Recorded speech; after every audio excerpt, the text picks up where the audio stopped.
and I'm 37.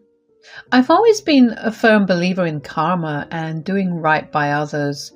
I try to be a pacifist and avoid confrontation, believing that good actions lead to good rewards and good karma. But lately, that patience was wearing thin, especially when it came to my husband, Quincy. Things were great between us at first, but everything changed when we learned that I was infertile and couldn't have children. Quincy just seemed to stop caring about me. He started coming home drunk, picking fights for no reason, and then apologizing the next morning. It became a vicious cycle, and I was getting fed up. One evening, after another senseless argument, I finally decided to confront him. I couldn't take it anymore. I wanted answers, and I wanted to know why he was treating me this way. Quincy, we need to talk. What now, Rita? I want to know what's going on with you. What's going on with me? Nothing's going on. Leave me alone. No, I won't leave you alone. I can't keep living like this. You come home drunk every night and treat me like garbage. I don't deserve this. It's not like you're any fun anymore, Rita. You can't even give me a child. What good are you? His words hit me like a punch to the gut. I had hoped that he would be supportive and understanding, but instead, he was blaming me for something beyond my control. Infertility is not my fault, Quincy. It's not something I chose, and I can't believe you're using it against me like this. I'm sorry, okay? I didn't mean it. I'm just frustrated. You can't keep using that as an excuse. I'm also struggling.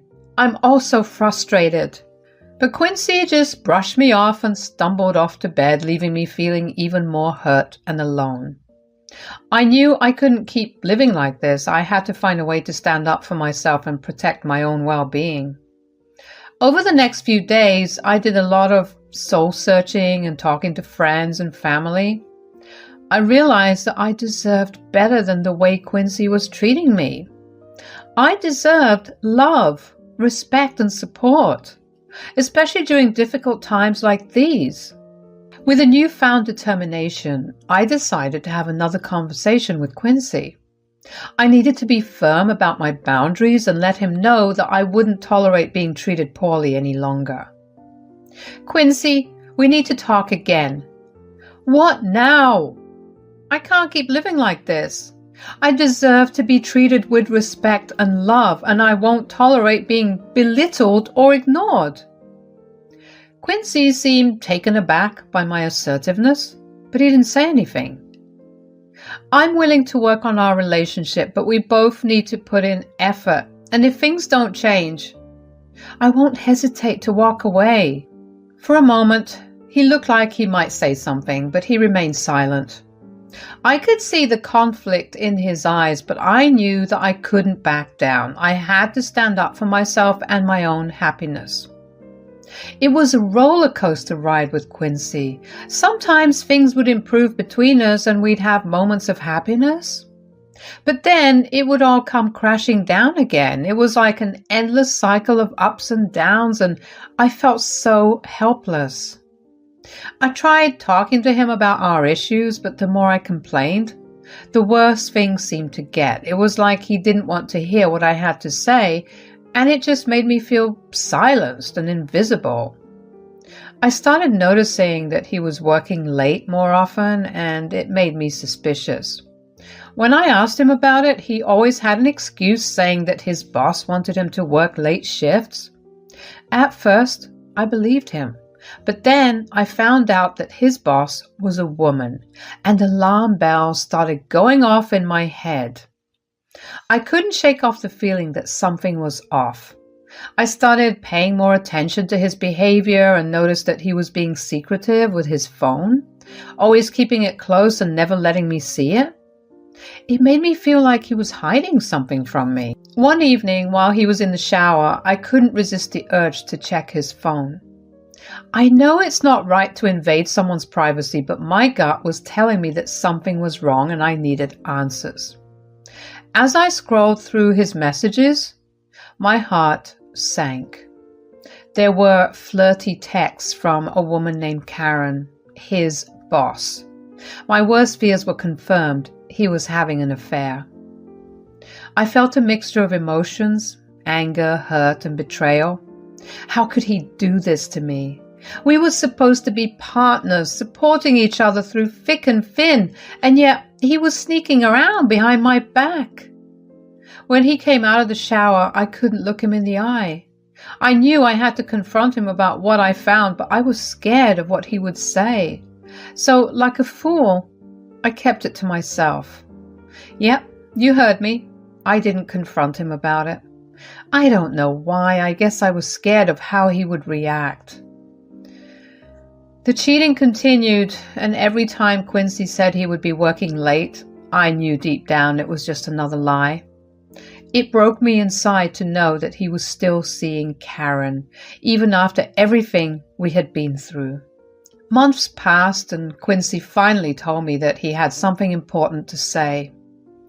My heart sank, fearing the worst. He sat me down and said that I needed to move in with his mother, Johanna, because she was sick. Rita, there's something I need to talk to you about. It's important. All right, what is it now? My mother, she's been really sick lately, and the doctors say she needs constant care. I can't do it myself because I'll be too busy with work. I need you to move in with her and take care of her for me. Wait, what? Are you serious? You want me to leave our home and move in with your mother because you're too busy with work? It's not like that, Rita. I just can't handle it all on my own right now. You know how demanding my job is. So what? You expect me to drop everything and take care of your mother while you go off and do whatever you please? No, it's not like that at all. I just thought you would understand and want to help. She's your mother-in-law too, after all. Yes, she is, but that doesn't mean I have to be the one responsible for her care all the time. What about you? Aren't you supposed to be her son? I am, but I have so much on my plate right now. I can't handle it all. I thought you would be more understanding. Understanding? I've been understanding for so long, Quincy. I put up with your behavior towards me. I've tried to be patient and supportive, but I can't do this anymore. I'm tired, and I can't keep pretending everything is okay. I know, I haven't treated you well, Rita, and I'm sorry for everything. I want to make things right, and that's why I need you to help my mother. I promise I'll do better. I couldn't believe he could look at me with such pleading eyes while cheating on me. Men are sick. Promises, promises, Quincy. I've heard them all before. I can't keep putting myself on the back burner for you and your excuses.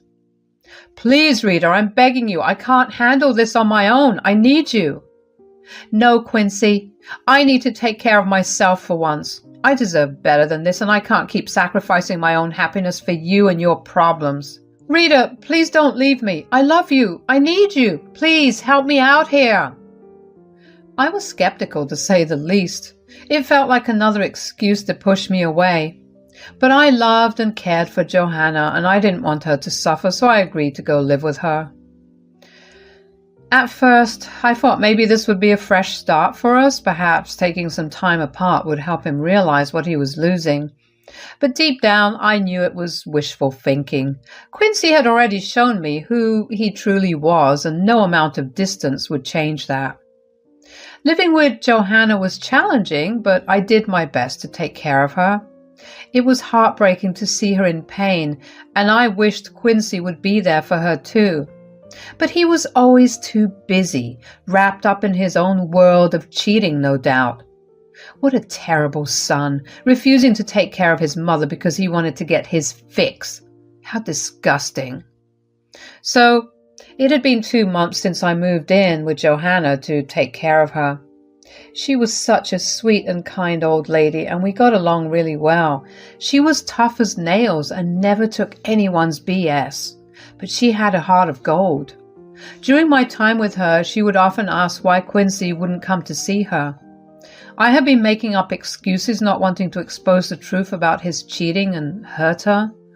I didn't want to break her heart, especially when she was already battling sickness. One day, Johanna was bedridden and barely speaking. I could see how much weaker she had become. But then she looked at me with those wise eyes and asked me to tell her the truth. "Rita, my dear, there's something you've been hiding from me. I can see it in your eyes. What is it, my child?" I took a deep breath, feeling a lump in my throat, and finally mustered the courage to speak the truth. "Johanna, I haven't been completely honest with you. It's about Quincy. He hasn't been treating me well, and he's been cheating on me."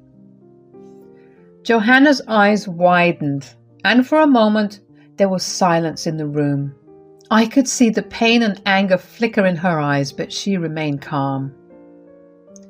"Oh, my dear Rita, I had a feeling something was wrong, but I never expected this. I'm so sorry you've had to go through this." "I didn't want to burden you with my problems, Johanna. You've already been through so much." "Sweetheart, you're not burdening me. You're family, and families should share their burdens and joys. Now, tell me everything." And so I poured my heart out to Johanna. I told her about the countless nights Quincy came home drunk, berating me for things I hadn't done. I told her how he had stopped caring for me after we found out I couldn't have children, how he had started spending more time away from home and cheating on me with his boss, Karen. Johanna listened attentively, her expression a mix of sadness and understanding. As I told her about the suspicion of him seeing his female boss, her eyes narrowed and she sighed deeply. "Rita, you deserve better than this. No woman should have to endure such treatment. I raised Quincy to be a good man, but it seems he has lost his way." "I know, Ma. It's been never-ending roller coaster of emotions. I feel so helpless, and the more I complain, the worse things get." "You're not helpless, my dear. You're strong, and you deserve happiness. No one has the right to treat you this way." "But I don't know what to do, Johanna. I don't want to break your heart by confronting him about his cheating." "You don't have to worry about me, Rita. You've taken such good care of me. Now let's focus on you taking care of yourself. You're going to be okay, and I'll make sure of that." And so Johanna reassured me that she had a plan to help me. Her words gave me hope and strength, and I knew I could count on her to support me through this difficult time. I felt blessed to have her in my life, and little did I know that her plan would change everything. She explained that she had saved up some money and she wanted to give her inheritance money to me. She said, "Rita, you deserve better than that cheating jerk. You've been taking care of me so well, and it's time I do something for you. Take this money and go start a new life away from him. And when I die, take my inheritance money as well." "Don't speak like that, Johanna. You're not going anywhere anytime soon." "Who are we kidding, my dear? I'm so old and frail. I think I feel it coming. But don't you worry about me. I need you to keep on living. Please promise me that you'll take all the money I give you." I was overwhelmed with emotion. I never expected this kind of support and love from my mother-in-law. She was truly an amazing woman. Johanna continued, "You're a strong and smart woman, Rita. Don't let him bring you down. Leave him and find happiness for yourself. You deserve to be loved and cherished." Her words touched my heart, and I knew she was right. I couldn't keep living like this, chained to a man who didn't value me. With Johanna's encouragement, I found the courage to make a change. After Johanna had shared her plan with me, I couldn't believe the kindness and love she had for me. She wanted to change her will, making me the sole beneficiary of her estates and inheritance, which was worth $500,000. It was a huge sum of money, and I was overwhelmed by her generosity.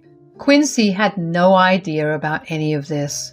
He remained in the dark while Johanna and I took care of the necessary changes.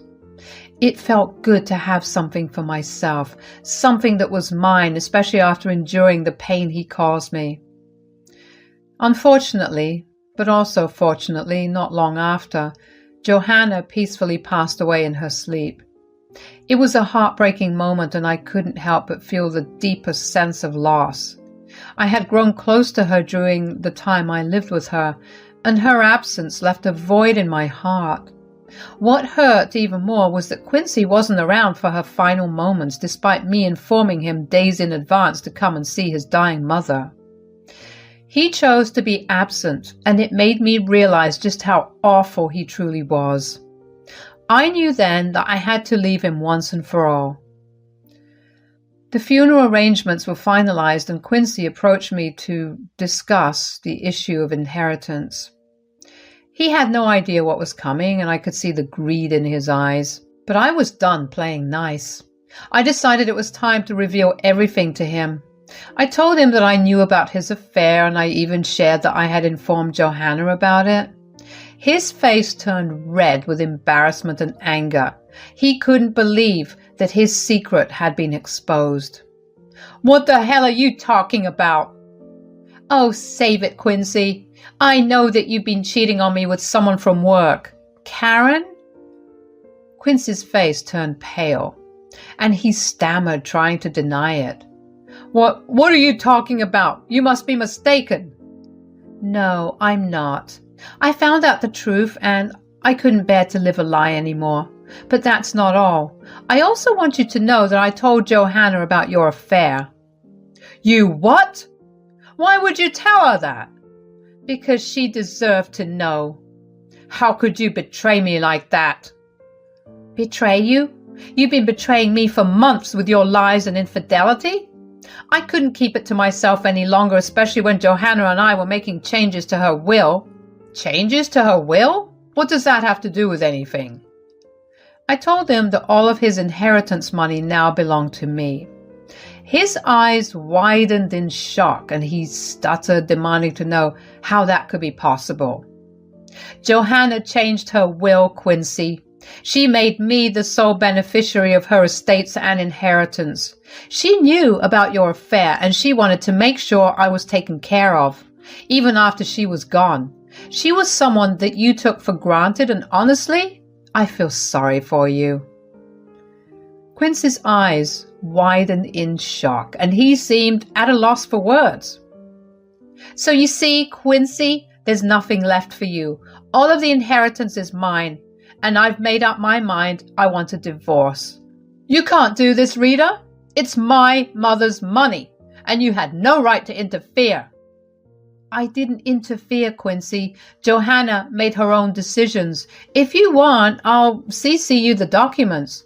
She hated you in her last moments, you know." "Stop it. Too bad you were too busy on top of someone else to focus on your dying mother and your devoted wife." I said, "Shut up." "She saw through your lies just like I did. She wanted to protect me from someone like you." "This is unfair. I deserve a share of that money too." "No, you don't. You're a cockroach and you deserve nothing. I'm so glad that she doesn't have to deal with your BS any longer, and neither do I." "So this is it? You're really leaving me?" "Yes, Quincy. I can't stay in a marriage where there's no trust or love. Johanna's inheritance gives me the chance to start anew, and I won't waste it on someone who doesn't truly care for me." After the confrontation, Quincy tried to fight for the inheritance money, but it was all in vain. The will was clear, and there was no changing Johanna's decision. He swore that he'd find a way to get his hands on that money, but I wasn't going to let him ruin my newfound freedom.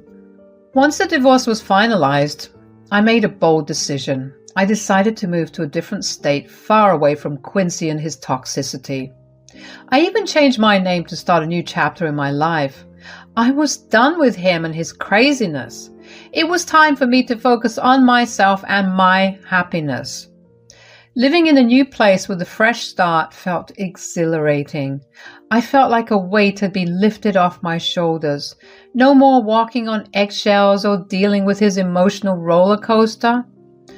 I was finally free from his antics. I made new friends, pursued my passions, and embraced every opportunity that came my way. I was grateful for the inheritance money, not just for the financial security it provided, but for the chance it gave me to build a life that I truly loved. I'll always be thankful to Johanna for believing in me and protecting me when I couldn't protect myself. Her love and support gave me the strength to break free from a toxic relationship and find my own happiness. As time went by, I learned to love myself and appreciate the person I was becoming. I surrounded myself with people who cherished and valued me. My life was filled with joy, laughter, and genuine love. I couldn't help but smile every time I thought about how far I had come. I was no longer the woman who believed in karma and stayed quiet in the face of adversity. I was now a woman who fought for her own happiness and refused to settle for anything less. Life was far from perfect, but it was my life, and I was in control of it. I cherished every moment of my newfound freedom and vowed to never let anyone else dictate my happiness. And so my story goes on, a tale of resilience, growth, and self-discovery. I'm eternally grateful for the chance to live my best life, and I'll always carry a piece of Johanna's love and wisdom in my heart.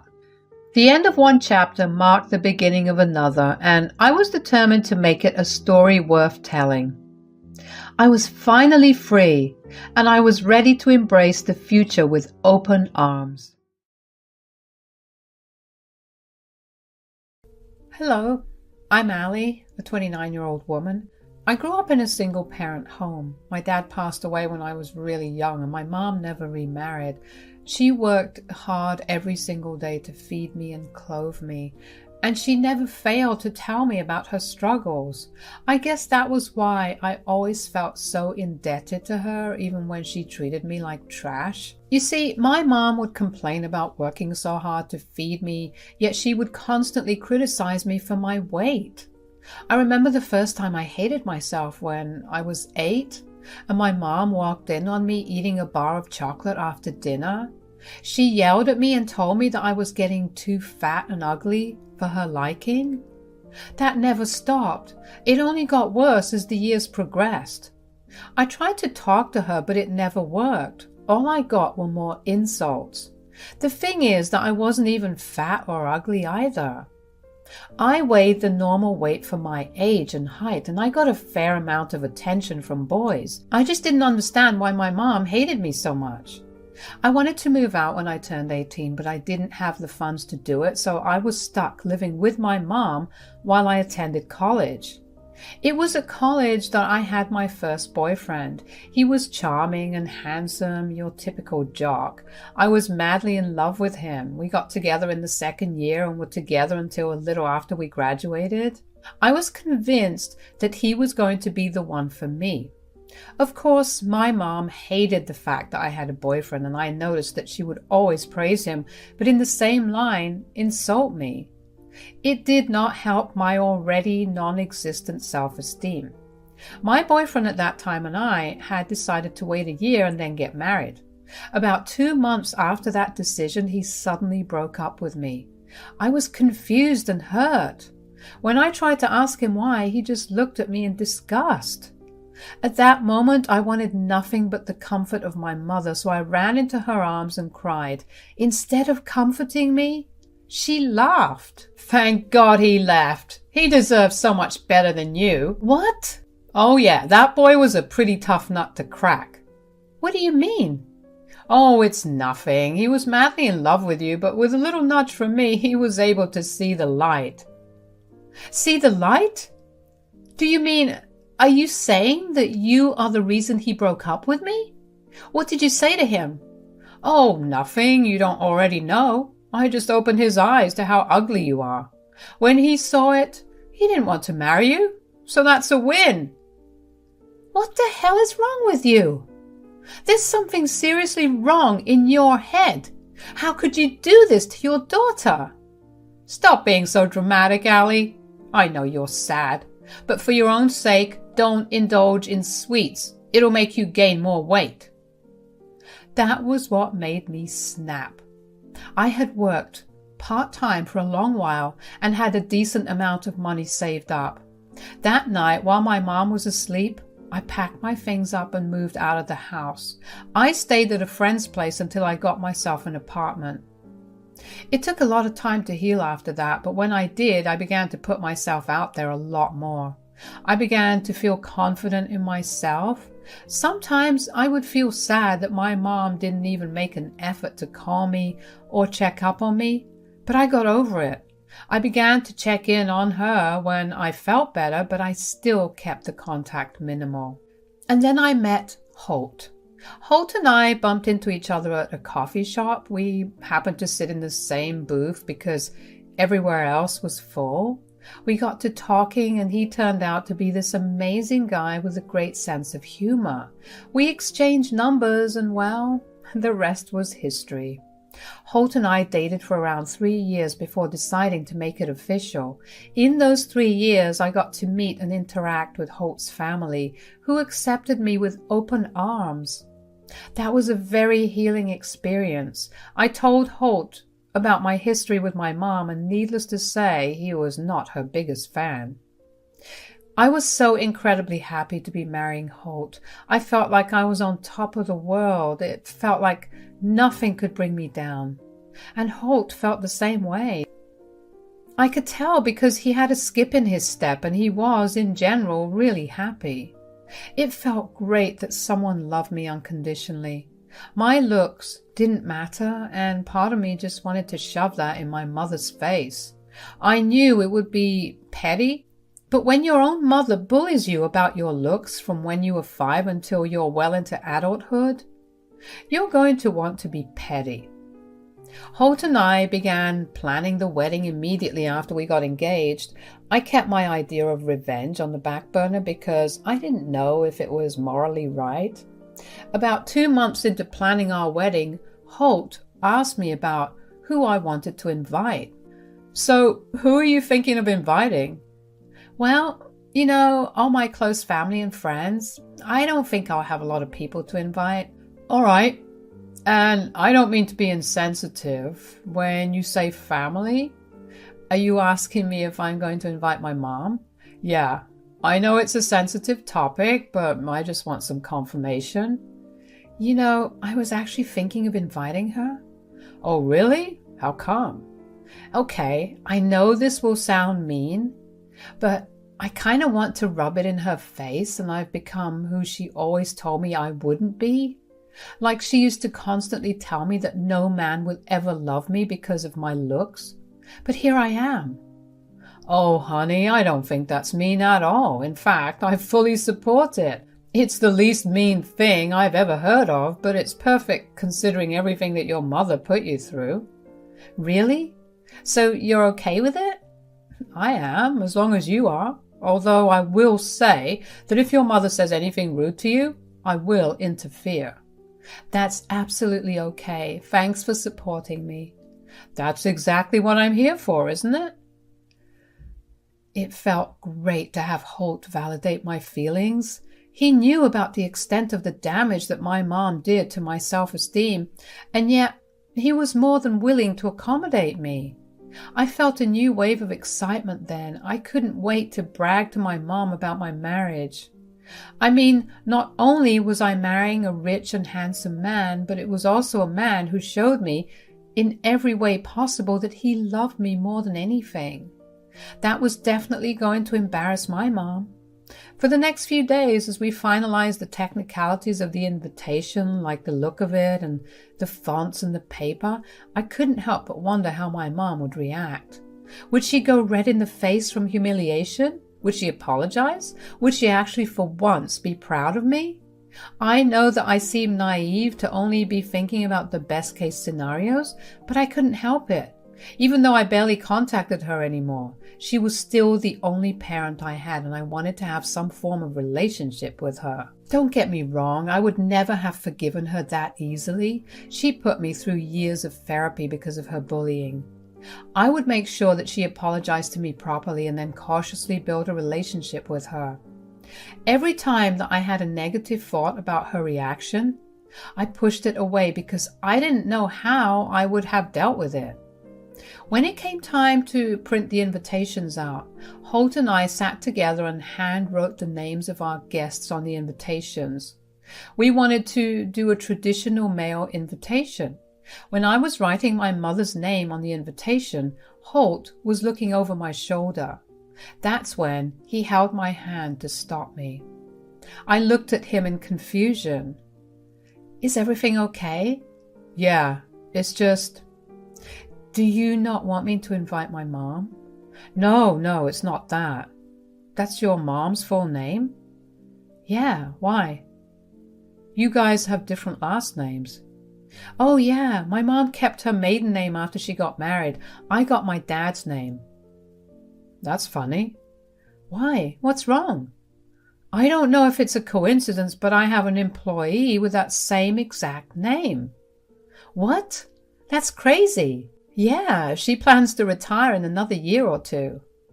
This is super weird. I mean, your mom's name and maiden name are not very popular ones, do you think?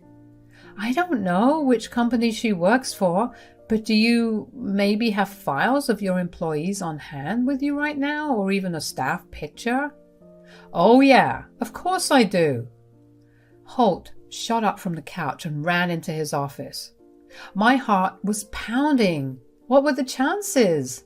I had always believed that the world was a small place, but for it to be this small was crazy. Holt came back with his laptop in hand and we sat down together to find a picture of the woman with the same name as my mom. Thankfully, the company had just had an event recently and a lot of pictures were taken. Holt and I scrolled through a lot of the pictures before I finally saw her. It was my mom. She was laughing at something someone had said while she held a drink in her hand. I just stared in shock for a couple of seconds before bursting out in laughter. Holt asked me if that was my mom, and I said that it was. Of course, Holt didn't know much about my mom, other than why I didn't keep much contact with her. Holt and I shared a laugh after that because it truly was amazing how wonderful the universe had aligned to put my mother in her place. So now, not only was I going to get married to a rich and handsome man who loved me, but I was also getting married to my mom's boss. That was something I definitely wanted to brag about. I hoped desperately for her sake that she was on her best behavior because she didn't know what she could be risking if she even tried to say anything against me. When we finally sent out the invites, we got a ton of responses almost immediately after they were delivered. I tracked them all to ensure that they reached safely. When I saw that my mom's invitation was accepted, I had hoped to get a quick response, but I got nothing for over a week. I began to lose hope that my mom was even going to come to my wedding. I tried to tell myself that it was no big deal, but like I said, she was my only parent, and getting married was the biggest event in anyone's life. Of course, I wanted my mom there, even if she just sat there silently. Holt could see that I was down and he comforted me. He reminded me that regardless of whether my mom came to the wedding, it would still be our day. We would still be surrounded by people that actually loved us. I began to feel better, but I wasn't fully convinced, and then I got my mom's RSVP and she said yes. That was it. She didn't try to say anything other than yes. Yeah, it hurt that she didn't even call to ask about who I was marrying or even ask about the wedding, but at least she would be there. I messaged her and asked her if she would have liked to be a part of the rehearsal dinner, and she once again replied with just a yes. Having my mom there was a win, a small win, but a win nonetheless. I felt happy. On the day of the rehearsal dinner, I was a nervous wreck. While I was also nervous for my big day, I was also nervous because I would be meeting my mom after 3 years for the first time. I made sure that my dress was perfect, that my hair was all in place, and that my makeup was properly blended. I couldn't help but think at that moment that I didn't even make that much of an effort for Holt. My mom walked into the rehearsal dinner and found me immediately. Holt was busy talking to someone else in some other place in the hall, so Mom never noticed him. She made a beeline straight to me. I felt my hands get clammy as she approached me, but I calmed myself down by reminding myself that no matter what happened, I had the upper hand. She greeted me with a hug before looking me up and down and laughing. I felt myself shrivel up on the inside. She was judging me again, and I felt like the helpless little girl that I was all those years ago. So, who's the unlucky guy? I see you still haven't become skinny, so you must have found some ugly hobo. Mom, that's beyond rude. Oh, please, whoever is choosing to marry you while you look like this must be clearly blind and very unlucky. Actually, I think you're the unlucky one, Quinn. Holt? What are you doing here? What do you think? Didn't his name look familiar to you at all? Well, yeah, but I didn't think... You didn't think what? That your daughter would be capable of marrying someone like me because you think she's too ugly? Or am I enough of a hobo for me to be able to marry your daughter? No, well, I didn't mean it like that. Look, you're on thin ice. It's bad enough that you've insulted me, but if I hear you say one more word against Allie, I swear that I will make your life miserable. Okay, but I must say that Allie, you are an absolute piece of work for purposely going after my boss. What did you think it would do for you? Did you think that I would go easier on you? I didn't purposely go after your boss. We only happened to find out when we were sending the invites, but I did hope to mend our relationship. I guess that won't be happening. Anyway, enjoy the rest of the dinner and I'll see you tomorrow. With that, Holt and I walked away hand in hand. When we had gotten a good distance away from her and out of her eyesight, we dissolved into laughter. The look of absolute horror on her face when she saw Holt was a look I was never going to forget. Yeah, I hoped for a much nicer interaction, but to see her put in her place was actually a lot more satisfying. I was so caught up in my emotions that I didn't even notice Holt walk up to us, but I was really glad that he had managed to come to us right in time. The rest of the evening passed by without any other incident. The next day was hectic. However, when it came time for the ceremony, all I could feel was an immense amount of pride in myself. Seeing Holt stand at the altar with tears in his eyes as he watched me walk down the aisle made all the hours of getting ready worth it. I happened to scan the crowd and spotted my mom. She noticed I was looking at her and she pulled a face. That face was no ordinary face. It was the face she always made whenever I looked ugly or fat. I stumbled as I walked. For a second, I questioned everything I felt. I knew I looked beautiful, but to see my mom so outwardly tell me with her expression that I didn't made me feel very, very insecure. I looked at Holt and all my doubts vanished. He still looked at me like I was the only girl in the room. Other than that, there was no other hitch in the ceremony. Holt and I exchanged our vows through tears and the crowds cheered as we kissed. On our way to the reception hall, I told Holt about what had happened earlier in the ceremony. So, something happened earlier in the ceremony. What happened? Are you okay? Oh yeah, I'm fine right now. Okay, good. Then tell me what happened. Well, you know, when I was walking down the aisle, I stumbled a little and almost fell. Yeah, I was a little worried. Yeah, well, I happened to look into the crowd and I saw my mother just making this face at me. It was the face she always made at me to tell me that I didn't look good.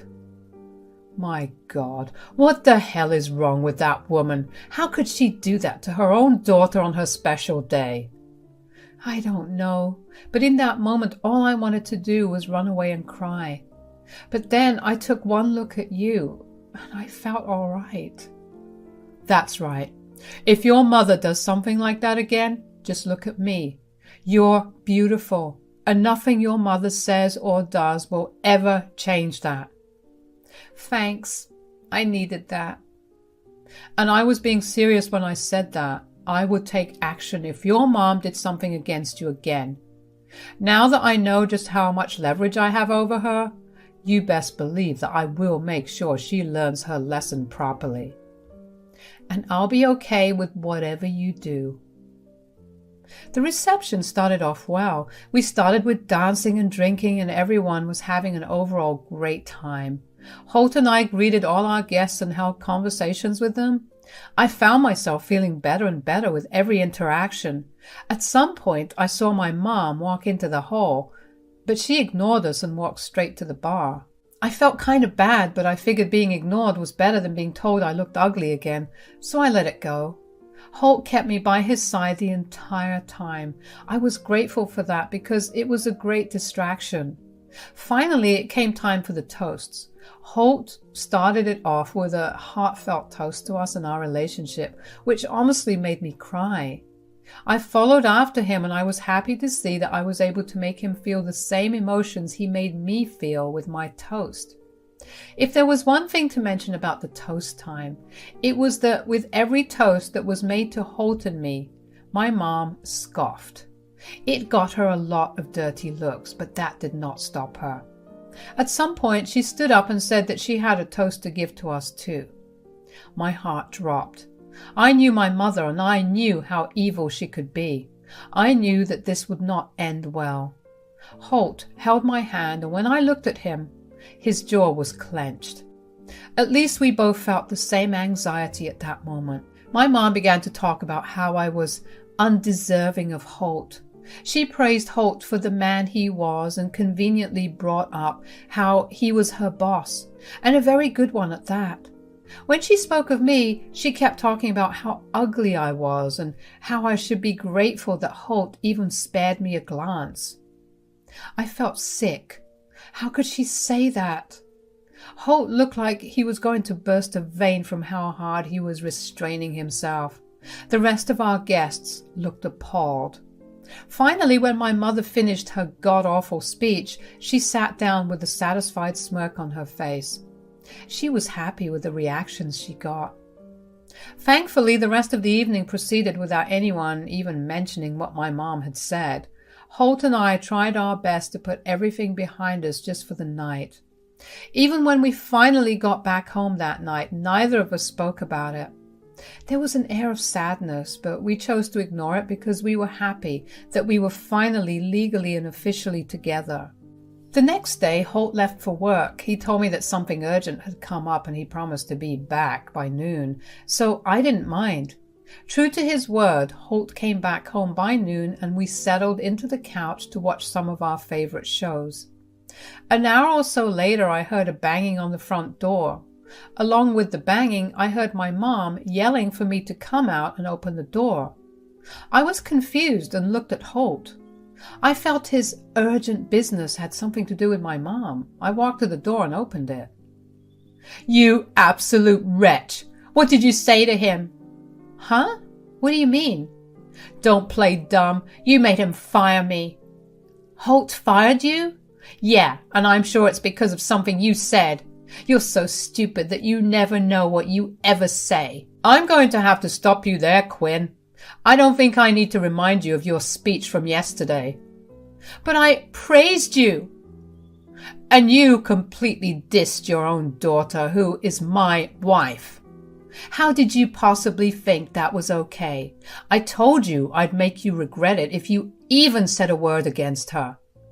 "Whatever. You can't fire me for that. I'll sue you." "You've also been highly negligent with your work. I was going to fire you anyway, but kept you for a few months only because you are Allie's mother. Since you have no respect for her, I see no reason why I should even help you out. Now, if you'll excuse us, we're busy right now. Goodbye." I couldn't believe it. Holt stood up for me in a way that I hadn't even considered. Holt held me in his arms as I cried. I finally felt free. I felt so valued and respected, and I knew that I never wanted anything less than that from then on. I didn't care to find out what happened to Mom after that, and neither did Holt. The two of us continued to live our lives in blissful ignorance of her whereabouts. I've learned just how important it is to have and enforce your boundaries. Don't let anyone ever treat you like you're worth nothing, because I promise you, to someone else, you mean the world. Thank you.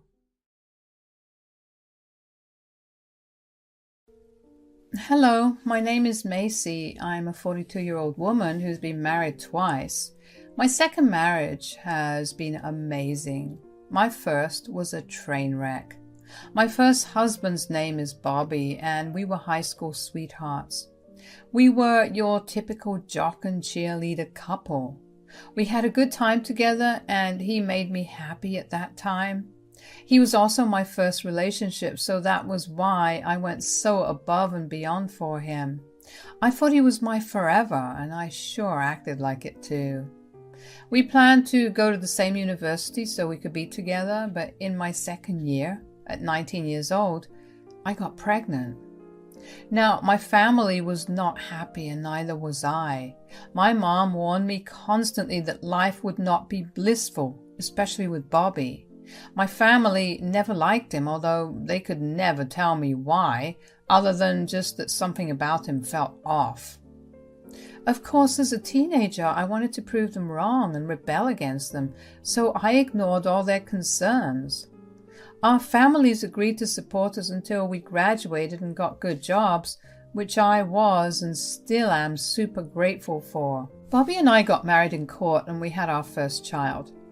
At first, Bobby was an amazing father. I felt like I was proving everyone wrong. And then, about 2 years later, I got pregnant again.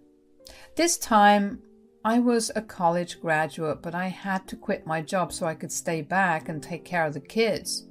Bobby worked 2 jobs to keep us afloat. It was a tough life, but at that time I felt that as long as I had Bobby by my side, nothing could make me feel bad. But a couple of months after our second child, Bobby began to behave very differently. I tried to talk to him about it, but he never budged.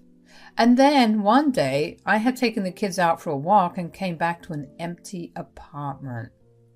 None of Bobby's things were there. I panicked, of course, and seeing me panic made the kids cry.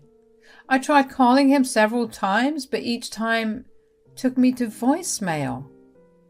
I remember rushing to my mother's place with 2 kids that were bawling while I tried my best to hold back my tears. My mother looked alarmed when she opened the door and let me in. What happened? I think Bobby left me. What? What do you mean? I took the kids for a walk, and when I got back, the house was empty of all his things. I can't get a hold of him either. Oh, no. Do you know why he might have left? I don't know. He'd been acting very differently for a while, but he wouldn't talk to me at all, and then today just happened. Okay, calm down a little. We should wait a little while, and if he doesn't show up, we'll file for divorce, and I'll help you out. But I loved him. How could he do this to his children? I know. I wish I could find him for you and ask him all these questions, but we have to move on. Not because it'll heal you, but because you have 2 kids to raise. My mom was right. So I spent the next few months painfully getting over him while raising 2 kids who looked a lot like him. I cried myself to sleep for many nights, but eventually months turned into years, and I slowly got over the pain. My kids obviously asked questions about their father, and when they were old enough, I told them the truth. They were devastated, but surprisingly understanding about their past. Together, as a family, we learned to live past the pain. My mom was obviously the biggest help for us, and she made raising 2 kids easier than it would have been all by herself. I happened to meet my current husband, Fred, at a bar 13 years after Bobby left me. I was out with my friends for one of their birthdays. My mom had the kids, and I figured it was the best time to let loose and have a little fun with my friends. For the better of the night, I stuck to my friends, and we just chatted and laughed for the most part. Towards the end of the night, I got approached by Fred. My friends had been begging me to get with the guy for years, but I was always too traumatized by Bobby to ever try again. So when Fred approached me, my friends left to go watch from further away as I made conversation with him. Fred started by asking me if he could buy me a drink. I was not going to turn down a free drink, so I obviously said yes. We waited until we got our drinks to properly start talking. So, what brings you here? It's my friend's birthday and I'm just here to celebrate with her. That's nice. How about I send over some drinks for all of them? All of them? There are 7 more people there. It's all right. I'll make up all the money I spent here in the next 2 hours, so no worries. Whoa, so you're rich? Ha, I guess you could say that. Of course I'm not trying to brag or anything. No, it's a great thing to flaunt. Not a lot of people get to do that, and not to mention you aren't being a prick about it. You're buying a bunch of strangers drinks because I told you that it was one of their birthdays. What can I say? I have a particular weakness for pretty women. You're so weak, you'll believe everything they say, even lies? Yes, of course. Although, did you lie? No. It is one of their birthdays, but it is concerning that pretty women make you weak. You should get that checked. How about you help me with it? Maybe if I had a pretty woman by my side, I'd only have a weakness for one woman. I could think of that. It was such a self-esteem boost to have been called pretty by Fred, especially because Fred looked gorgeous. He looked like he was worthy of being on the cover of a big magazine like Vogue. I was also surprised by my ability to casually flirt back with him. That was not something I was usually capable of. I was very much an introvert, so I don't know if it was the drink or just the aura that Fred radiated, but I felt comfortable enough to be flirty. Eventually my friends came and got me, but not before profusely thanking Fred for the drinks. Before I left, Fred and I exchanged numbers, and from then on, we were constantly talking to each other. It started off as texts, and then we would call each other whenever we had nothing going on, or if we had something interesting to share. We also started meeting up a lot more often. At first, we met up in very public places, but as the months went by, we started hanging out at each other's places. I remember the way my jaw dropped when I walked into his house because it was quite literally a mansion. Fred laughed at my shock and told me that I should get used to his wealth because it would soon be mine. Fred was very open about wanting to marry me. He told me countless times how he had never felt so comfortable around anyone aside from me, and that only made me love him more. Fred was also more than open to me having kids. I remember him being particularly upset for me when I told him about Bobby. Ever since I told him, he went above and beyond to show me just how much I meant to him. Fred and Bobby were worlds apart, and it wasn't until Fred that I understood why so many people did not want me marrying or even just being with Bobby. I was glad that I got out of it, but I hated the way it happened. Fred helped me heal and forget all about it, which I was super grateful for. We only dated a year before getting married.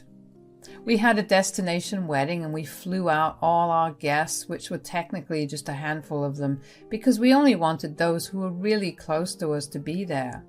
My kids were super happy for me and told me constantly that they loved Fred, which in my head was another big win. Life from then moved on very smoothly. Every single worry I had was eased. Fred helped my kids out with their education as well, even though I told him that I would take care of it. He showed me that he accepted us as a package deal and not just me and then my kids. He had my kids' rooms decorated and set up to their liking even before we moved in together. Fred did everything that Bobby didn't and more. That was a true point of healing for my small family. And that's how our family grew from then on. Fred and I had a child of our own, yet he never treated my kids differently. About a year after Fred and I got married, my kids asked him to legally adopt them, which once again was a turning point in our family. After that, we became one big family. We did everything that families did, like going out to eat, going on vacations, doing fun things, etc. I was also doing well in my career, and Fred, well, his company was also doing amazing. There was not a single thing in my life that was wrong. Before I knew it, 7 years had passed. One day, out of the blue, I got a call from an unknown number. Hello? Look who it is, it's Macy. Who is this? Don't you recognize me? I don't think you remember much anyway. It's Bobby here. How are you doing? Bobby? What the hell? How did you even get my number? I forgot how whiny you are. I just happened to come across your number and I thought I'd give you a call to see how life has been treating you since you left me? Oh, come on, Macy. We were having way too much trouble and both you and I know that we would have gotten divorced anyway. So you just chose to leave without saying a word? Well, I wanted to avoid all the emotional drama, so I did what I had to do. You are a piece of work. A pretty rich piece of work. Do you know what good it has done me to have left you? I swear it was the best decision of my life. Are you being serious right now? Yes, I married this really rich woman who had kids, but I was willing to overlook it because of her money. She came through though because she got me this amazing job that pays me so much money. I'm living my absolute dream. So you abandoned the kids you did have to father someone else's kids? You got to do what you got to do, am I right? Please, never call me again. Goodbye. I was seething. The pure audacity of that man to call me only to brag about his new rich lifestyle. Of course, a part of me wanted to carry on the conversation with him so I could find out where he was, only so I could go there and punch him. But at the same time, I was so overwhelmed with so many different emotions that I could barely think straight. But after I cut the call on him, I felt so much hurt. Not for me, but for my kids. My poor kids grew up for the better parts of their lives without a father who was in fact too busy fathering his new wife's children. I knew we were struggling, but what did he expect? We were only high school graduates when we had our first child. Where in the world would we have gotten money for ourselves? At the same time, I felt disgust roll over me. He was the classic definition of a sleazebag. He clearly wasn't one to give someone attention unless they had something to offer him. I decided to block his number because I didn't want to deal with him anymore. The chapter of my life had been closed for long enough and I never wanted it back open. I told Fred about it later on that night and he was understandably upset. But he was also glad that I blocked Bobby's number. We decided to move forward from that. About a week later, I got a call from another unknown number. It was Bobby once again. At this point, I was beginning to get frustrated. He called to brag again about his luxurious lifestyle. He told me all about the new expensive car he had just bought and how his kids were doing amazing at school. I didn't care to be polite this time and just hung the phone up on him. That did not stop him. He kept calling every week after that to keep telling me about all his expensive purchases.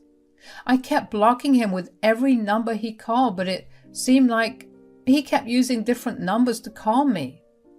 At some point, I stopped picking up because then he only called me frequently. It seemed like he derived some sort of sick pleasure from bothering me so much. One particular day, I was at work and I was stressed when Bobby called me. "Oh, hey, Macy. Can't you just leave me alone?" "Oh, come on. I'm making up for the time that's been lost." "Well, you're 20 years too late. The kids don't care about you and neither do I. Leave me alone." "You know you love it, Macy." I really don't. I don't want to hear anything about you or your new good life. Why? Are you jealous? Are you jealous I'm living the life that you'll never be able to live? I can assure you I don't. Well, here's something that will definitely make you jealous. I just got a promotion. I don't give a crap. You know you're jealous. I just got a promotion at Digidome, one of the finest media companies. I'm going to hang up. I was furious and annoyed, but something he said kept tickling my brain. I was way too angry to think about it at that moment, so I let it go. When I got back home afterward, I thought about what it was that Bobby said that tickled my brain, and then it hit me. He said he worked for Digidome, one of the finest media companies, which I had to agree with. They were responsible for hiring and recruiting some of the most talented influencers and journalists in our city. The reason that I kept thinking about it, Fred is the CEO and founder of the company. Bobby was working for my husband. I could not believe how wonderfully the universe aligned for me. That meant that I could finally teach Bobby a good lesson, not only for bothering me, but also for abandoning his children. I waited with excitement until Fred got back home. When he did, I told him all about what had happened during the day. Did something happen? Why do you seem so hyper? Nothing happened per se, but I did find out something big. Oh, what is it? So, Bobby called again. That sick son of a gun. I swear if I had any way to get a hold of him, I would beat him up real good. That's the thing. He may be way closer than we ever expected. Huh? What do you mean? Well, today he called me to brag about his big promotion at work, which is Digidome. You mean to tell me that he works at my company? Yeah. At first, I couldn't help but think his company name sounded really familiar, and then it hit me. Did you really not remember the company I created? Listen, I was way too angry to remember my own name. Cut me some slack. I'm kidding. Anyways, do you want me to fire him? Absolutely, but before you do, I was wondering if there was going to be any way to humiliate him. Definitely. Bold of you to think that I wasn't going to fire him in the worst way possible for him. With that, we began planning how to go about creating the best revenge plan. We decided that we would wait a few more weeks before executing our plan to fire him. That was because we were going to record his calls to me and have them played in front of everyone. The company was going to hold a huge event in 2 months, and to our luck, Bobby was going to be in charge of it. There were going to be several big names present, and we were going to tarnish his reputation. Over the next few weeks, I was able to pick up all of Bobby's calls without getting frustrated or angry. Just knowing that I had the biggest upper hand was enough to put a smile on my face as I listened to him ramble about his wealth and my lack of it. But this time, I made sure to record every conversation. These conversations were going to come back to bite him hard, and I couldn't wait for it. At the end of the 2 months, the event happened. I originally didn't plan to go because I didn't like big crowds or having to talk to a lot of people, which was why no one really knew who the big boss's wife was. However, this event was where I would make my appearance. I wanted to see Bobby's fall while I sat on the throne. Fred bought me this gorgeous and very expensive dress, and that was what I wore. I stayed in the car until Fred called me because we didn't want Bobby to see me and make a run for it. I only entered when Fred gave his speech in which he told everyone about how he wanted to introduce his wife for the first time. When I walked up on that stage, Bobby was standing there. I saw his face drop and pale. I smirked at him as I walked by. He pulled out his handkerchief to dab the sweat that was all over his face. Fred then went on to praise me and talked about how much of an impact I had had on him these past 7 years and how it had been a joy to raise my kids with me. With every praise Fred aimed at me, I saw Bobby sweat even more. I beamed with pride as the crowd clapped for me, and then Fred's speech took a turn. He began to talk about how I had been getting harassed by my ex-husband recently. He told the crowd about how my ex-husband had abandoned me and my kids to go father another woman's children just because she had wealth. But the universe had different plans for my ex-husband because he was working for his company. The crowd gasped and erupted into murmurs about who my ex could have been. Fred asked everyone to quiet down and told them that he was going to reveal who it was. Bobby kept looking towards the exit, but he knew that if he dashed it, Fred would not even have to reveal who it was because he would have outed himself. Fred then pointed towards Bobby and told everyone that it was him. The crowd once again erupted in murmurs. Bobby looked like he was about to pass out, but Fred wasn't done yet. He told everyone that he had proof of all of this and proceeded to play the recordings of all the calls that Bobby had made to me in the past few weeks. Bobby stilled as he heard everything. Fred then announced that because of everything that Bobby did, he would no longer be working with his company. The crowd cheered for Fred and me as we walked off the stage. Bobby was escorted off the event and the rest of it went smoothly. I had served my revenge and there was nothing sweeter than that. Fred and I had a blast at that event, and I even managed to find someone who offered me a position at their firm. The day after the event, I got my last phone call from an unknown number. "You're awfully bold to call me again after last night. You tricked me." "Whatever do you mean?" "You absolute witch. Don't play stupid with me. How could you not tell me that you were married again? And that too, married to my boss?" "Like I told you several times, Bobby, I simply didn't care about you." "I know that, but the decent thing for you to do was to inform me."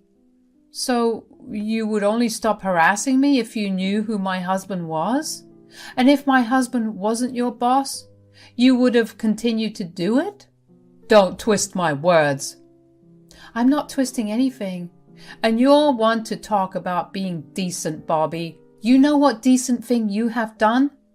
Not abandon your family. If you could do something like that, I can do something like this. Have fun with your current family, and I hope you'll find a new job." "I don't have a current family. My wife left me because of yesterday and she took the kids. And it's all because of you." "I didn't do anything. You did this to yourself. If you had just not called me, your life would have been what you had always wanted it to be. But I guess you can't have your cake and eat it too. Goodbye, Bobby, and good luck." It felt liberating to finally get back at Bobby and to know that I destroyed everything good in his life. I hope that Bobby learns to never mess with me or my family again, because he will never get anything good out of that. Fred and I continue to thrive together, and our kids have grown into wonderful adults. My life is once again going smoothly, and I no longer stress out about Bobby's calls. I'm finally vindicated, and I feel way lighter than I have for the first time in a long while. Thank you for listening to my story. Hello, I'm Jenny, a 27-year-old woman who just got divorced. I met my husband Jake at college when I was in my freshman year, and he was in his sophomore year. I knew from the time that I met him that he was going to be the one for me. After graduating, we focused on our careers and worked hard to save a lot of money so we could buy a good place to live in. By the time we got married, we had been dating for 7 years. Right after we got married, we purchased our own apartment and decided to start trying for a baby. But after months of trying, we did some tests and got told that I was infertile. I was devastated and inconsolable for a long time, but Jake had been my rock at that time. Jake's sister-in-law had also come over a lot to comfort me, and I did find some comfort in her too. Those were a tough few months for me to grapple with my new reality, but eventually Jake and I began to see the pros of not having kids, like being able to spend twice the money on ourselves. About 2 years into Jake and I being married, we decided to be the ones to host for the holidays. My parents were on a cruise someplace, so it was Jake's family that joined us. Jake's parents were only stopping in town for a day because they were going on a road trip with some of their friends.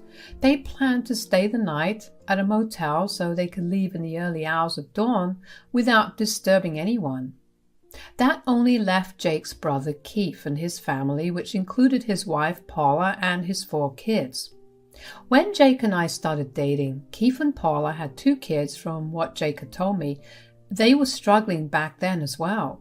Keith wasn't working in a good enough job to support all of them, and Paula was adamant about being a stay-at-home mom. It was beyond me why they had 2 more children when they were struggling with the 2 they already had, but I digress.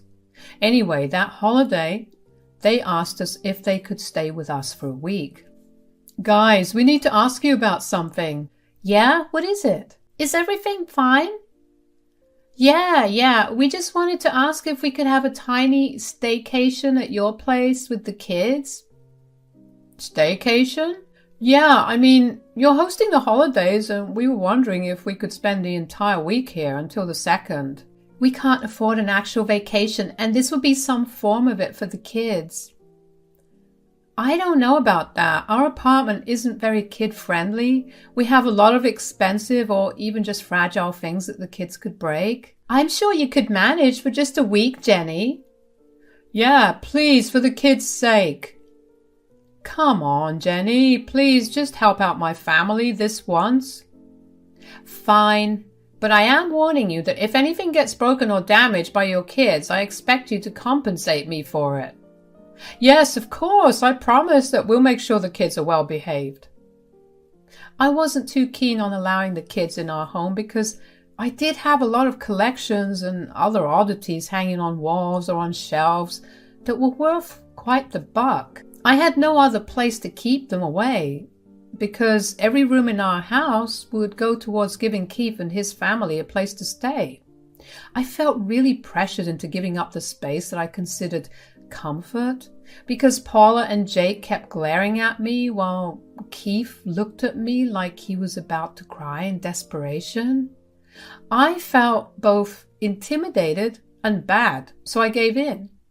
Of course, my hesitation made Jake really upset with me. When Keith and Paula left our place that evening, Jake began lashing out at me for not helping the family. He asked me over and over again how I could be so heartless and value material things over family.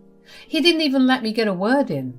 He didn't speak to me for the next 2 days, and even though I was sure that I wasn't wrong to have concerns, I decided to put my own feelings aside and apologize, which Jake accepted and promised me that the holidays would be a wonderful time for us. When the holidays came around, it was a nightmare. The kids were a nightmare to deal with. Keith and Paula conveniently disregarded all their responsibilities and shoved them onto us, or me to be more specific, because Jake spent most of his time with Keith and Paula. Her kids were very undisciplined and very, very ruckus. They loved to destroy everything around them, and it was only a miracle that they didn't hurt themselves. I tried to get one of the other adults present to help with the kids, but they would always conveniently have some other plan to do at the moment. The only time I had true free time was on Christmas, when Jake's parents looked after the kids for a couple of hours. By the time it was New Year's, I was exhausted and ready for them to go back home. It was probably the exhaustion that led to me having an outburst that was bigger than I meant for it to be. What happened was that all the adults were napping while I was tending to the kids as usual. I was changing the diapers of the littlest one when I turned away for a couple of minutes to use the washroom so I could wash my hands. In those few minutes, the other 3 kids went out into the living room and decided to climb onto the showcase that housed a good amount of my trinkets and also functioned as a stand for our TV. Well, to get better grips on the shelves, they decided to throw a bunch of the trinkets on it away, and one of them picked up one of the trinkets and began hitting the TV with it, which damaged the TV screen. When I heard the commotion and rushed into the living room, I was greeted by this huge mess. Of course, the commotion had been loud enough to wake everyone up. The sight of the mess and all of the damage made me lose it. That is it! Whoa, calm down, Jen. It's just a little mess. No, it's not a little mess. They've destroyed everything. I turn around for just a few minutes and everything is ruined. Don't be a drama queen, Jenny. They're just kids. You're right. They're just kids. They can't be blamed, but you can. You are a horrible parent. So is Keith. How dare you? Ever since you got here, I have not had a day of rest. I've been the one looking after them because none of you care to. They're not disciplined at all, and they love to break things. I told you that this would be an issue, and now you have to pay for it. Wow. With the way you're complaining about kids, I'm happy you're infertile. No woman like you should ever deserve to be a mother. Get out. Take your kids and get out. I was hurt and upset. How could Paula say that to me after she knew how sensitive that topic was? Not to mention, that was a really cruel thing to say. Once again, Jake got angry at me, but I didn't care. I was right, and he knew it. He could have helped me out with the kids, but he chose not to either. We didn't speak for a couple of days, and I chose to spend New Year's with my best friend, Bea, who was very sympathetic to my situation. Jake and I eventually sorted things out, that I did make it very clear to him that I expected to be compensated for the damage, because aside from the TV, a lot of the trinkets were antique ones. I also told Jake that I never wanted to see or hear from Paula ever again. He begrudgingly agreed, but only because he knew I was right. The total damage costs came to around $2,000, and I decided to have them only pay half of it, considering their struggles. And then a couple of months later, Jake told me that he had something to tell me. So, Keith called me today. Oh, that's nice. What did he say? Turns out he got this huge promotion. That's great for him. Guess they won't be struggling anymore, huh? I'm happy for them. Yeah, but he'll be moving to another state and it's way too expensive to move the whole family there. He asked if Paula and the kids could move in with us. No! I don't see why Paula can't handle the kids herself. Or, now that Keith will be earning more, they can hire a nanny to help her look after the kids. Come on, Jenny, don't be so mean. You know what happened the last time they stayed over for the holidays.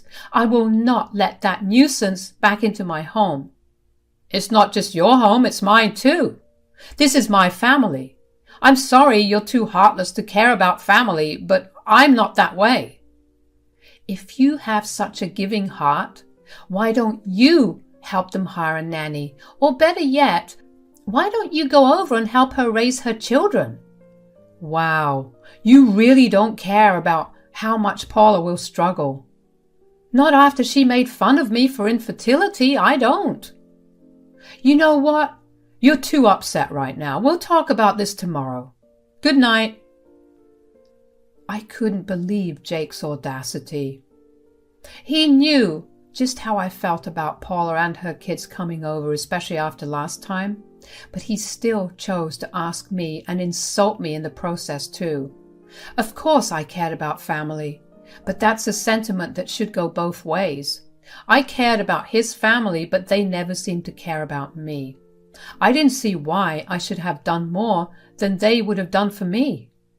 The next morning, we were back on the discussion, and I firmly told him no over and over again.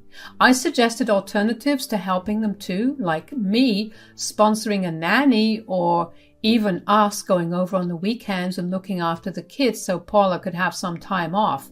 But he shot those down too. Every time I told him that Paula and the kids were not allowed in our home, he would get more and more frustrated. He used every tactic possible, emotional blackmailing, yelling at me, threatening to leave me, you name it, he tried it. I didn't budge. That was a hill I was willing to die on. This argument lasted a good week before suddenly Jake was acting all normal. That made me very suspicious, of course. He was very distant, but he no longer seemed agitated with me, nor did he try to ask me again to let Paula and her kids move in. After a week of constantly asking me and pestering me, this made alarm bells go off in my head. I decided to do a little snooping around. I waited until Jake had fallen asleep to take his phone and go through it. Yes, I know it's wrong, but when you have this intense gut feeling that something's wrong, you just want to check up on it. And that's what I did. I first went through his chats with his brother, and I saw one message from Keith that said, "Thanks for helping Paula and the kids." That immediately confirmed my suspicions that something was happening behind my back. I went through his chats with Paula and then found out that he had gone behind my back and told Paula that she and her kids could come and live with us. He also told her that he planned to give her my room because I was the one who didn't want to help her, so having to give up my room would teach me a lesson. I was furious. Jake and I each had our own rooms.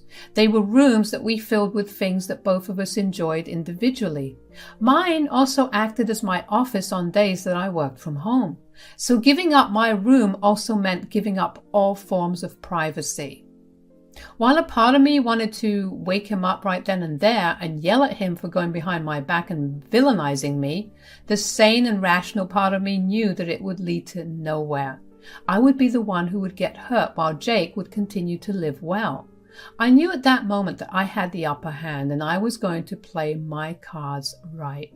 According to Jake's texts with Paula, she was set to move in 2 weeks, so that gave me 2 weeks to move out beforehand. The first thing I did the next morning was to book a storage room where I could store all the furniture. Yes, all the furniture. You see, after Jake and I got married, we purchased a pretty big apartment. We had more than enough money after saving for years together, and it was our dream apartment. However, after we purchased it, we obviously needed to furnish it, but Jake decided that he didn't want to do that immediately. He wanted to do it after another 6 months. Keep in mind that all we had with us was a mattress, no bed frame, some utensils, and our personal things. Jake said he was tired of constantly not having any money to spend from saving so much for years. I understood his issue back then, so I let him have it his way. 8 months passed and my home was bare as it was on the first day we moved in, save for the few trinkets I bought here and there. Whenever I brought up buying the furniture, Jake would get all moody and upset with me. So I took matters into my own hands and bought everything myself. He didn't spend a dime on anything. From sofas to bed frames and bookshelves to even mirrors, he didn't pay a cent. I was going to remove everything. The only things he paid for existed in his room, so I let that be. The next thing I did was contact my best friend, Thea, and ask her if I could stay over for a rather long period. "Hey, how's it going?" "Not that great." "Oh no, what's wrong?" Jake decided to go behind my back and let his sister-in-law and her 4 kids live with us because his brother is moving to another state for work, even though I explicitly told him not to. "Wait, is this the same sister-in-law that mocked you for being infertile?" "The one and only." "And why can't she take care of her own kids?" "Because they're reckless. Last time they were over, they destroyed about $2,000 worth of things. You can see why I don't want any of them in my house." "Holy crap, yeah. So what are you doing about it?" "Well, I snooped through Jake's phone and found out that he plans to give my sister-in-law my room as a punishment for not willing to help out." "What the hell?" So I was thinking that I would take everything out from the room and the house because I literally bought everything in it to begin with, and I'll keep it in a storage room. "I love that thought process, but what about you?" "Yeah, That's what I was calling to ask about. Do you think I could stay with you until I get back on my feet? It might take a few months. Are you kidding me? Of course you can. We get to have sleepovers for a long time. Hell yeah. You can come over. Just let me know the time and date and I'll help you bring your stuff over. You're an angel. I felt more than ready to teach Jake a lesson. I knew this was technically the end of the marriage because I didn't want to be with someone who was so selfish that they failed to at least consider their partner's feelings. I spent the rest of the 2 weeks discreetly packing away my things and starting the filing procedures for divorce. At some point, except for the big and most commonly used furniture, the rest of it was slowly transported away during Jake's working hours. Thankfully, he was too caught up in his own thoughts to even notice the big differences in the house. A lot of my things were gone to Fia's place too, and he never noticed. My anxiety was high during those 2 weeks because I really wanted my plan to work out well, but also because I wanted to make as clean of an exit as possible. Once the 2 weeks were up, I knew that Jake would call me that day from work and ask me to clean out my room for Paula. So I took a day off work to get the final transporting of the furniture out. I took our couches and mantles and even all the bed frames. Jake would be left with the few things he had when we rented this apartment. Right as the movers had taken the things away and I sat in my car with the rest of my things to go to Fia's place, I got a call from Jake. Hello? Yes, it's me. What happened? Is everything okay? I need you to vacate your room. Paula and the kids are coming over. I thought we discussed that it wouldn't be happening. It's happening because I said so. Get on with the plan. And what about the kids? Where will they sleep? They'd have the guest bedroom to share. They're all young enough for that. And you have your room, but I won't have mine? No, because this is your lesson for refusing to help our family. You are a piece of work, truly. You know what? Don't worry. I knew about your plan, so I vacated my entire room, along with all of my belongings in the house. Why did you remove all your belongings? Because I said so. Get on with the plan. Goodbye. It felt amazing to say that to him, but even more than that, I was excited to hear his reaction to the whole thing. Before I left, I also made sure to leave him the divorce papers on the kitchen island because that was where he would first go after work to grab a cold drink. He was going to experience his shock in waves, and I was ready for that. I made my drive over to Fia's and we greeted each other in excitement. We quickly unloaded all my things and got to arranging the room she had given me in a basic manner. We tried to make it as homely as possible just so I was comfortable enough until I had enough time to fully unpack. Once we were done, we sat down to chat for a little while about how I was feeling and what I was going to do further on. However, all throughout that time, I couldn't help but constantly anxiously glance at my watch to check if Jake was done with work and on his way home. He did take longer than usual to get back home that day, but I figured that was probably because he was picking up Paula and the kids. But I knew he had reached home when I got a call from him. I initially ignored it just to stoke the fire a little, but I ended up giving in and picking up after the 5th call from him. What do you want, Jake? You took everything out of the house? Didn't I say that I vacated all of my things from the house? Yes, but that was our furniture and utensils. You can't just take them all away. Why can't I? I paid for them all, didn't I? Even after I repeatedly asked you to start buying things for the house, you never did. So I took away everything. What will Paula and the kids do? Not my problem. I told you to not let them come over, but you didn't listen. Instead, you went behind my back and disrespected me. You're cruel. No, Jake, you're the one that's cruel. I gave you my boundary and you violated it. You know what your sister-in-law and her kids did that last time, and you still invited them over. I would have been okay with you going over to stay there, but you insisted on them staying with us. So have it your way then. Oh, get over it, Jenny. It wasn't even that bad. Yeah, and you can get over me taking away everything that belongs to me too. It's not that bad. Also, I don't know if you saw it, but I've left your divorce papers on the kitchen island. You either sign it peacefully or you contact me through your lawyer. Goodbye. I hung up on him then, and he kept spamming me with calls after. I just put my phone on Do Not Disturb and continued to relax with Via. All the anxiety in my body left after that phone call was done. I had nothing else to worry about. If Jake did decide to contest the divorce, I would still be safe because we signed prenups. And all the furniture I bought was bought using my individual money and not money from our joint accounts. Jake did end up contesting the divorce, but like I said, I was fine. I don't exactly know about what happened to Jake and Paula and her kids, but from the long rant text that Paula sent me, I'm guessing that they had to drive back to her place that night, and that really upset the kids because they were looking forward to staying at my place.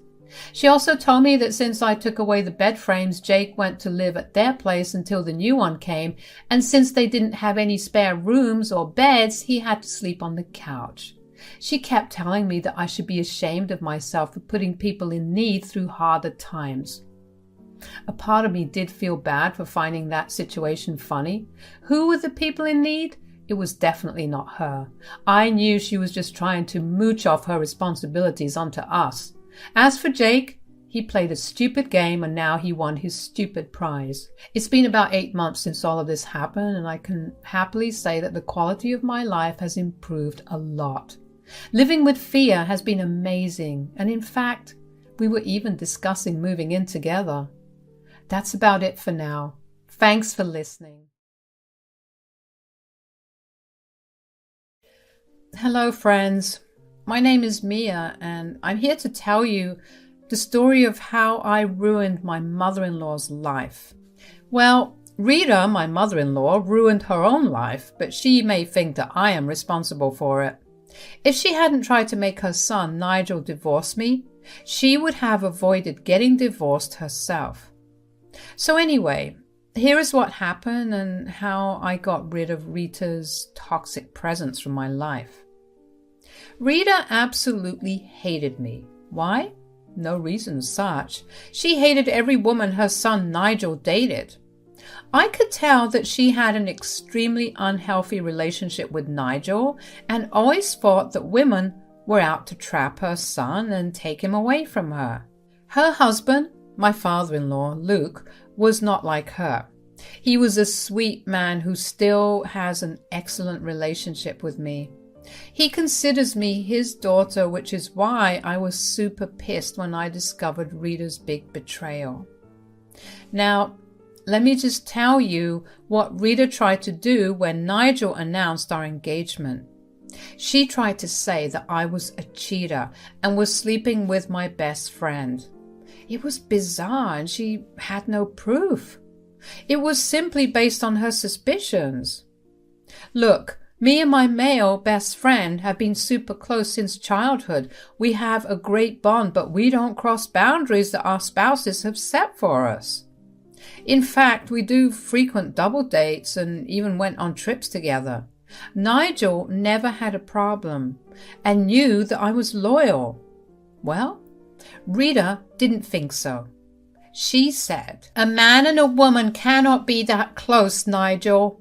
There has to be something fishy going on. I can bet all my money that she is cheating on you." Mom, you are being ridiculous. Mia and her best friend are just that, best friends. There is no cheating going on. She rarely meets with him alone. I trust my fiancé completely. You are naive, Nigel. Mia is trapping you because you have a good income and can take care of her. One of these days you might find yourself baby-trapped by this cheater. I don't know what you're talking about, Rita. None of that will happen. I love your son, and my best friend is just my best friend. Nothing is going on between us. You are being insulting when you say those things. I know you are lying, Mia. Don't try that innocent act with me. I know girls like you very well. Of course, Rita knew girls like that. She was one of them. But that wouldn't be discovered until later. Nigel didn't believe her ridiculous lies and we got married anyway. She tried to tell everyone that he was marrying a cheater. There was some misunderstanding I had with a few family members, but when Nigel told them the truth, they were rightfully pissed at Rita and apologized to me. Nigel also confronted Rita and yelled at her along with his father. Rita wasn't remorseful at all, but she promised to behave from then on. Guys, I really thought that Rita would change and end her stupid antics, but she didn't. What she did the next time was even worse. The beginning of Rita's end started when I got pregnant with our first child. It was a boy and everyone was happy for us. Nigel was super excited to be a father and Luke was excited to be a grandfather. The only one who wasn't excited at all was my mother-in-law, Rita. She started her Mia is cheating craziness and went as far as to say that the child was not Nigel's. We were all pissed and Nigel mostly kept me out of the drama so that I don't stress out too much. Now, here comes the fun part. As soon as my son was born, Rita saw him and said, "This child can't be my son's. He looks nothing like what Nigel looked when he was a baby. This cannot be your son, Nigel." "Mom, what is wrong with you? This is my son. Not all babies look exactly like the baby version of their dads." Or, "Mom, I didn't look like my dad's baby version either. You are being ridiculous." "Nigel, you need to open your eyes. This child is too white to be yours. We are all too tan to have this skin." "What the hell are you talking about, Rita? You are being ridiculous. The baby had a lighter skin tone because I am very fair. Plus, baby's skin color can get darker once they start to grow. At least have some logic when you try to accuse me." We had a long and big fight with Rita about this issue. Ultimately, Nigel kicked her out of the hospital and was mad at her. Well, Rita went out and immediately started to tell everyone what she saw and that she was sure the child wasn't Nigel's. Some people were having doubts since we didn't want the baby around everyone before he was a month old. There was a lot of pressure from Rita and people's gossip that was bothering us. Ultimately, I succumbed and agreed to get a DNA test done. Nigel did try to shut me down. He said, "Mia, you don't have to agree to this. I trust you completely. I know that our son is mine. Mom can go kick rocks."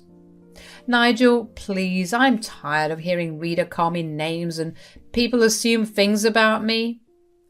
This drama has been going on for too long. I have nothing to hide, so I might just as well get over this." "Mia, Nigel, I think I need to tell you guys something." "What's up, Dad?" "I don't know how to say this, but Nigel, you might not be my biological son." Luke was at our house when we were having this conversation. He suddenly turned serious when he said this. We noticed that he had been acting a little off for some time, so we were immediately alert, but we never expected him to say this. We were shocked, but Nigel was more than me. He said, "Dad, what are you talking about?" "Look, I went to a doctor recently and some things he said made me doubt that I am your biological father." "Are you serious right now?" "Oh my God, are you sure there is a possibility?" "There is a big possibility, Nigel, and I think it's time we found out for sure." "Mia, keep this a secret from Rita. Let's get me and Nigel tested as well. I want to confront her when the results are out. She is planning to host a family dinner when the DNA reports of Nigel and my grandson arrive." Honestly, I didn't know what to say. I agreed since we all thought this was a good plan. I took the responsibility since Nigel and Luke were way too stressed to manage this. The DNA test was done, and as promised, Rita threw a family dinner to announce the results in front of everyone. She really wanted to humiliate me, but in her excitement, she picked up the wrong envelope before announcing the results. Nigel, me, and Luke noticed, and it didn't say anything. Imagine our faces when Rita screamed with joy and said, I was right. They are not a match. My son is not the father of Mia's son. Mia is a cheater. Rita was jumping up and down with joy when the results showed that the people who tested were not a match. This essentially said that there was no freaking connection between the two people who got tested. Rita was extremely delighted by the results because she thought that my husband wasn't my son's father. She saw it as an opportunity to get me kicked out of Nigel's life. That's why she was dancing with joy and screaming to everyone that my husband wasn't the father of my child. But I didn't bat an eye at her reaction. Meanwhile, Luke and Nigel went pale and were shaking with anger. Rita thought that they were mad at me and said, "See, I told you guys that Mia is a freaking cheater. Do you see this? Nigel is not the father of her child. That is not my grandson. That is some stranger's spawn that Mia is trying to pass off as yours, Nigel. Oh, my poor boy, Nigel. I tried to warn you, but none of you listened to me." Rita, before declaring the results of the DNA test to the public here, you should have checked them in private once. Now, why would I do that, Mia? Everyone here needs to know what a cheater you are. Do you think I would be gracious enough to try and save face? You don't deserve that. You deserve to be kicked out of our lives for being such a cheater. When Rita said this, it was Nigel who cracked first. I could tell that he was exceptionally mad and ready to ruin everything. I understood his reaction because I knew he was feeling betrayed, so I didn't stop his outburst. He said, "Stop it, Mom. Just stop. Mia isn't going anywhere. She is my freaking wife who I love and trust with my own life. She is the freaking mother of my child." Nigel, what the hell are you saying? These results clearly show that the child is not yours. Mia has cheated on you and is trying to baby trap you. Here, you can check for yourself. No, I don't need to check anything. You need to recheck the results more carefully and then talk. You shouldn't have made us take a DNA test in the first place. Now, look at what you have done. Nigel, I understand that you are sad and in shock. This probably doesn't feel real to you, but it's the truth, son. Your wife is a cheater. She is making you raise another man's child. Now, this was the moment when Luke thundered and decided to speak. He was too frozen in shock and too angry to form his words. After the initial shock wore out, he was ready to raise a storm. He yelled at Rita and said, "So, Mia is making Nigel raise someone else's child? Like you tried to pass off Nigel as my son years ago?" Luke, what are you talking about, dear? Nigel is your son. I am not like this cheap woman, Mia, who opens her legs for everyone. Why are you making such accusations? I have revealed the truth and now everyone is attacking me because of Mia. Why don't you recheck the report carefully, Rita? That will give you a better understanding of what we are talking about. Here, these are the DNA tests done between Nigel and our son. As you all can see, it says that they are father and son. What? Then why does this document say that they are not related? What is going on? If you had read the report carefully, you would have found that the test was done for Nigel and Luke. And the report says that they are not related at all. So Nigel is not Luke's son at all. Rita looked at me with disbelief when I said that. She never expected this to happen to her. Her carefully guarded secret of 25 years was finally loose and she couldn't do anything to stop it from spreading. Rita had made the huge mistake of calling family members to expose my supposed secret, but it backfired badly when her own secret was revealed instead. Luke and Nigel were pissed, and Rita didn't miss that either. She knew that she was in big trouble. She kept reading the report in her hand again and again. She looked at it and all of us were in disbelief. She said, No, this can't be true. This has to be a mistake. Nigel is Luke's child. I am sure of it. We were trying for a child when I got pregnant with Nigel. Nigel is your child, Luke. Oh, really, Rita? So you were saying that the reports are false and you didn't cheat on me at all? Nigel is your son, Luke. You have to believe me. This witch, Mia, has tricked you into getting a paternity test so that she can mess up your report and get revenge against me. This wasn't just Mia's plan, Rita. It was mine as well. Remember how I visited the doctor recently to run a couple of tests? Yeah, the test came back and it showed that I have been infertile my entire life. I never knew because I never went to see a doctor before. There is no way Nigel is my son. No, this can't be happening. This can't be true. This can't be true. I even have a hunch who Nigel's biological father is. Is it Fred? I know it's Fred, your ex, before you married me. Rita turned as white as a ghost when she heard that. Her reaction alone gave us the confirmation we needed. Nigel was super quiet and not saying much, just giving Rita some angry looks from time to time. I knew that he was crushed by the betrayal and scared for a different reason. Everyone around us felt the same sense of betrayal that Luke and Nigel felt. Everyone looked at Rita in disbelief and anger. Her own mother looked like she was about to faint. None of the people there knew about her affair or the fact that Nigel was not Luke's son. It was a disaster for Rita. She started to cry when Luke said, "You don't even have to tell me, Rita. Your reaction alone says that it was indeed Fred who you cheated on me with. Doesn't matter, actually. Any love I had for you is already gone. I have been suspecting this for a while. Now that the truth is out, I don't want to spend another moment with you. I want a divorce." Luke, what are you even saying? What happened was a long time ago. I cut off Fred as soon as I was pregnant with Nigel. I swear he doesn't even know about Nigel. You are Nigel's father through and through. You are the father of my son, Luke. That I am, Rita. I raised that man for 25 years. I don't care what the DNA tests say.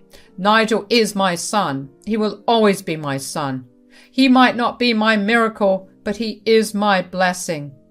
I will be his father till the day I die.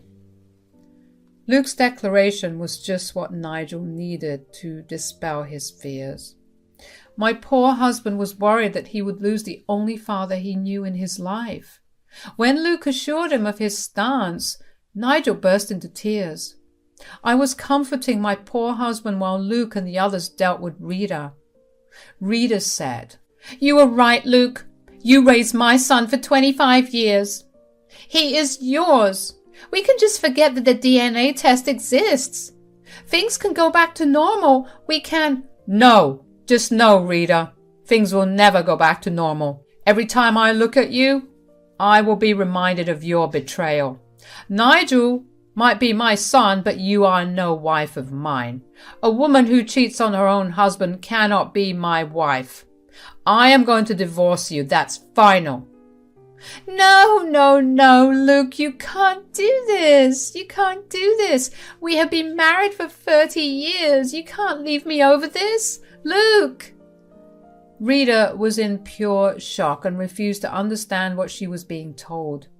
The people around, including her own family, were throwing insults at Rita and agreeing with Luke's decision. Rita was still crying and desperately asking for forgiveness.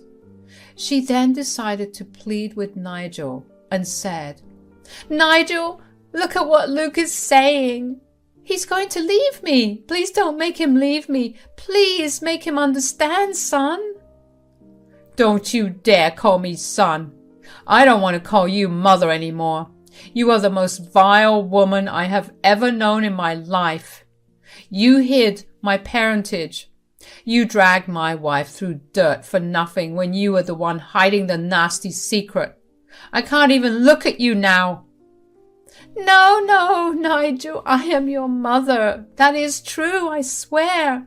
I gave birth to you. I am sorry, son. I am so sorry for everything. Please don't hate me. I made a mistake. Mia, please, you are a woman. You understand what I am going through right now? Please make them understand. Now, that is something I never expected to happen. Rita was so desperate that she started to beg me for help. She was pathetic and disgusting. She expected me to smile and ignore her sins just because I was a woman. How the hell did she think I would be on her side? I literally wanted her to burn in hell and suffer on earth. Oh, hell no, Rita.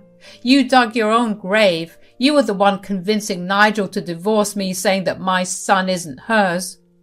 Now that it's true for you, how did you expect I will support you? You targeted me and my innocent son for nothing. You betrayed my husband and my father-in-law for 3 decades. You don't deserve anyone's forgiveness. I agree with Luke. He needs to divorce you. It was a mistake, Mia. You are an honest woman, and I know you really care about your family. Your new family is about to be broken, Mia. Please don't let it happen. My new family includes me, my son, Nigel, and Luke. You are not my family, Rita. A woman who treated me so badly and betrayed her own family so badly cannot be my family. I don't want you around me or my son again. The rest is for Nigel to decide. I don't want you anywhere near me too, Rita. Stay the hell away from me and my family.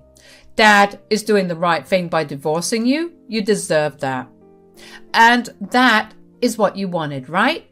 You wanted to prove that a son doesn't belong to his father. You wanted the father to divorce his wife. That's what's happening now, Rita. Unfortunately for you, it's happening to your family. Rita looked like she had been doused in ice water. Nigel was a warm and loving person. No one, not even me, ever saw this side of him. He was super mad, but also extremely cold. He didn't shout or yell at Rita like the others. He remained calm and talked in the coldest voice I have ever heard. At that point, everyone knew he meant what he was saying. He would literally never contact Rita again. Rita sank to the floor while not making any eye contact. All the family members were berating her and calling her horrible names. I didn't feel bad for her. Instead, it made me super happy. Luke also informed her that she needed to be out of his house soon. It was Luke's house since he inherited it from his father before his marriage. Also, we live in an at-fault state, so it would be likely that Luke would sue Rita for paternity fraud and escape from giving her alimony.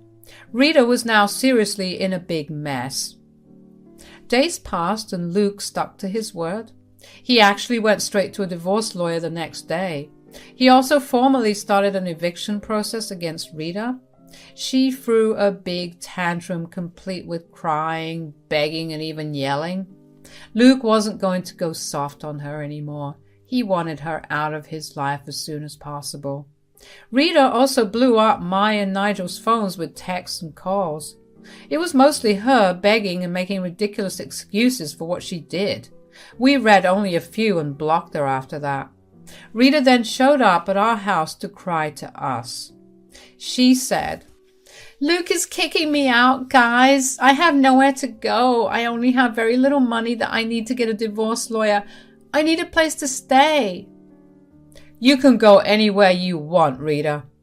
We won't be the ones housing you. Plus, we already told you that we want nothing to do with you." "I am your mom, Nigel. Why are you calling me by my name? I am your mother." Now, this pissed me off a lot. Look, I was glad that Rita was getting her just dessert, and I won against her, but this entire paternity fiasco was very hard on both Nigel and Luke. While Luke was dealing with it his way, Nigel was a mess. It hurt to see my poor husband cry and lose himself in sadness. I was having a hard time consoling and comforting him while dealing with a newborn. So when Rita wanted to act like it was all no big deal, I was pissed. I said, "I believe you have already lost that privilege, Rita. From now on, you are just a stranger to us. And Nigel is right. We won't be the ones housing you." Mia, please don't do this to me. My grandson needs his grandma in his life. Don't you dare call my son your grandson. Your own son refused to call you Mom. And you can't be a grandma to the child you never wanted in your life. Don't try and use my innocent child to guilt us. It won't work.